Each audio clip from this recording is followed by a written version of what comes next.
Hello viewers, இதை பாருங்கள். இதான் இன்றைக்கி வாங்கிட்டு வந்தேன் நான் இப்போ போயிட்டு. இதில் வந்து மொத்தம் 3 பவுண்டு 6 செடி இருக்குது. இதில் இது வந்து ப்ரிம்ரோஸ் ரெட் அப்படின்னு சொல்லிட்டு இதனுடைய பேர். இது ஒரு தடவை வச்சு விட்டான்னு வச்சுங்களேன், அது பாட்டுக்கு வருஷம் நல்ல சிகப்பு கலராக வரும். இந்த பூ எல்லாமே சூப்பராக இருக்கும் பார்க்குறதுக்கு. ஸோ இதை வந்து எய்தர் வந்து அங்கேயே வைக்கலாமா, இல்லை ஃப்ரண்ட்டில் இடம் இருக்குது அங்கேயே வச்சிடலாமான்ட்டு யோசனையில் இருக்குது.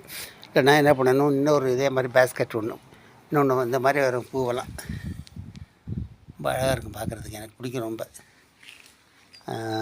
அது அந்த சீசன் முடிஞ்சதுக்கப்புறம் பார்த்திங்கன்னா திருப்பி பூவெல்லாம் கொட்டி போயிடும். மறுபடியும் பார்த்திங்கன்னா அப்புறம் ஒரு 4-5 மாதத்துக்கு அப்புறம் அதுலேருந்து மறுபடியும் அந்த செடி அப்படியே வளர ஆரம்பிக்கும். எனிவே இன்னொரு பேஸ்கெட் வாங்கினோம்னா கூட நல்லாயிருக்கும். 3, 6, 12 இது வச்சு விட்டோம்னா ஒரு ஏரியா ஃபுல்லாகவே கவர் பண்ணி நல்லா அருமையாக இருக்கும். அந்த எல்லோ கலர்லாம் பாருங்கள் எப்படி இருக்குன்ட்டு. சின்ன பூ அழகாக இருக்குது. இந்த அங்கன இருக்கிறது வெங்காயம். இது வெங்காய செடி. அதே மாதிரி நம்ம மின்ட்டுங்கிறது இது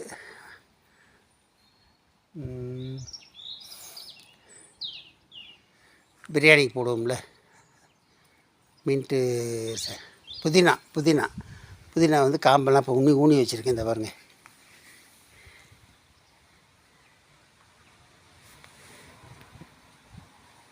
இதெல்லாம் புதினா காம்பு.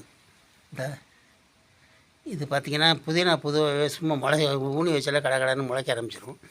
பார்ப்போம், இது ஒரு வாரம் 10 நாளையில் இது எந்த அளவுக்கு டெவலப் ஆகுது, எப்படி வேறு பிடிச்சிருக்குன்னு பார்த்துட்டு உங்களுக்கு மறுபடியும் ஒரு வீடியோ நான் போடுறேன். தேங்க்யூ.